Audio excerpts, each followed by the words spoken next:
आजपासून आपण सुरू करतोय 5 डेज डब्बा सिरीज आणि आजच्या डब्यासाठी बनवतोय स्वादिष्ट दोडक्याची भाजी। लहानपणी मला दोडका अजिबात आवडायचा नाही, पण मातोश्रींची कृपा अशी की तो खाल्ल्याशिवाय दुसरा पर्यायच नव्हता। सुरुवातीला दोडक्याचा शेंडा आणि बुडका कापून घेतला, त्यानंतर त्याच्या शिरा काढून दोडक्याचे छोटे छोटे तुकडे करून घेतले, म्हणजे तो पटकन शिजतो। आता कढईमध्ये तेल गरम करून त्यात जिरे, मोहरी, कांदा छान परतून घेतला, मग त्यात खास कांदाकुटा मसाला घातला। याची रेसिपी आपल्या चॅनलवर आहे, ती नक्की बघा। यानंतर त्यात टोमॅटो आणि चवीनुसार मीठ घालून कांदा टोमॅटो मऊ होईपर्यंत शिजवून घेतला। मग घरगुती मसाला, काश्मीरी लाल तिखट, गरम मसाला घालून छान परतून घेतला। आता त्यात चिरून ठेवलेला दोडका घातला, माझ्या मुलीला खूप आवडतो म्हणून एक बटाटाही घातला। आणि आता आला या भाजीचा खास गुपित पदार्थ, थोडीशी भिजवलेली मसूर डाळ। यामुळे भाजीला अप्रतिम चव आणि छान टेक्स्चर येतं। थोडंसं पाणी घालून एक उकळी आणली, त्यानंतर भाजलेल्या शेंगदाण्याचं कूट घालून झाकण ठेवून भाजी छान अशी शिजवून घेतली आणि बघता बघता तयार झाली डब्यासाठी एकदम मस्त अशी सुकी दोडक्याची भाजी। लहान असताना गावाहून परतीच्या प्रवासात खाण्यासाठी आजी नेहमी डाळ कांदा चपातीचा डबा द्यायची। त्याच आठवणींना उजाळा देत आज आपल्या डब्बा सिरीजमध्ये बनवलाय मसूर डाळीचा डाळ कांदा। त्यासाठी कढईमध्ये थोडं तेल गरम करून त्यात जिरे मोहरीची फोडणी दिली, मग कांदा घालून छान परतून घेतला। त्यानंतर आपला खास कांदाकुटा मसाला घातला, मीठ घालून कांदा शिजवून घेतला, मग घरगुती लाल तिखट, काश्मीरी लाल तिखट असे काही सुके मसाले घालून सगळं छान परतून घेतलं।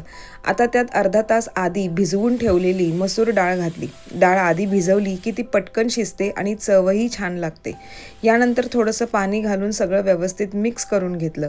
पाण्याला उकळी आली की त्यात भाजलेल्या शेंगदाण्याचं कूट घातलं, मग झाकण ठेवून त्यावर थोडंसं पाणी घालून वाफ काढून घेतली। काहीच वेळात आपला झटपट, चविष्ट, पौष्टिक मसूर डाळीचा डाळकांदा तयार। आमरसपुरी असो की श्रीखंडपुरी, ताटात ऐटीत भाजीचा मान पटकावते ती म्हणजे बटाट्याची सुकी भाजी। आजच्या डब्बा सिरीजमध्ये आपण पाहतोय बटाट्याची सुकी भाजी। त्यासाठी खलबत्त्यात लसूण, आलं, मिरची याचं वाटण केलं, मग कढईत तेल घेऊन त्यात मोहरी, जिऱ्याची फोडणी दिली। त्यानंतर आलं, लसूण, मिरचीचं वाटण परतून घेतलं आणि कांदा घालून तो गुलाबी रंगाचा होईपर्यंत छान परतला। मग चवीनुसार मीठ घालून कांदा व्यवस्थित शिजवून घेतला। त्यानंतर हळद टाकून सर्व मिश्रण एकजीव केलं। कुकरमध्ये 5-6 शिट्ट्या काढून शिजवलेले बटाटे कापून त्यात घातले आणि सगळं छान मिसळून घेतलं। झाकण ठेवून एक वाफ काढली, शेवटी बारीक चिरलेली कोथिंबीरही घातली। झाली ना लहानांपासून मोठ्यांपर्यंत सगळ्यांची आवडती अशी बटाट्याची सुकी भाजी तयार। तुमच्याकडे बटाट्याची सुकी भाजी कशी बनवतात नक्की कमेंट करून सांगा। नेहमी एकाच प्रकारची अंड्याची बुर्जी खाऊन तुम्हालाही थोडा बदल हवा आहे का? तर मग अशी शिजवलेल्या अंड्याची बुर्जी करून बघा। टिफिन तर रिकामा येईलच, शिवाय कौतुकाचा वर्षावही होईल। त्यासाठी मी काही अंडी उकडून घेतली आणि त्याची सालं काढून घेतली। खलबत्त्यात लसूण, आल्याचं वाटण करून घेतलं। कांदा आणि टोमॅटो बारीक चिरून घेतले। एका कढईत तेल गरम करून त्यात मोहरी, जिरे आणि आलं लसूण पेस्टची फोडणी दिली। त्यानंतर त्यात कांदा आणि टोमॅटो घालून छान परतून घेतले। चवीनुसार मीठ घालून मिश्रण शिजवून घेतलं। मग त्यात काही सुके मसाले घातले, जसं की घरगुती मसाला, काश्मीरी लाल तिखट आणि गरम मसाला। सर्व साहित्य एकजीव करून घेतलं। त्यानंतर उकडलेली अंडी किसून त्यात घातली। तुम्ही अंडी चिरूनही घालू शकता। झाकण ठेवून एक वाफ काढली आणि शेवटी कोथिंबीर घातली। झाली ना आपली स्वादिष्ट शिजवलेल्या अंड्याची बुर्जी तयार। तुमच्या घरी शिजवलेल्या अंड्याची बुर्जी कशी बनवतात ते नक्की कमेंट करून सांगा। त्या दिवशी उठायला जरा उशीरच झाला। नवऱ्याला वाटलं आज काही टिफिन मिळत नाही बहुतेक, मग काय झटपट बेसनचा पोळा बनवला।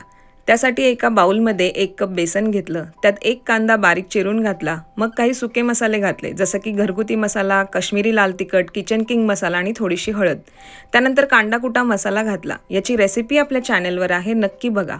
मग त्यात चवीनुसार मीठ आणि बारीक चिरलेली कोथिंबीर घातली। आवश्यकतेनुसार पाणी घालून सगळं मिश्रण एकजीव करून घेतलं।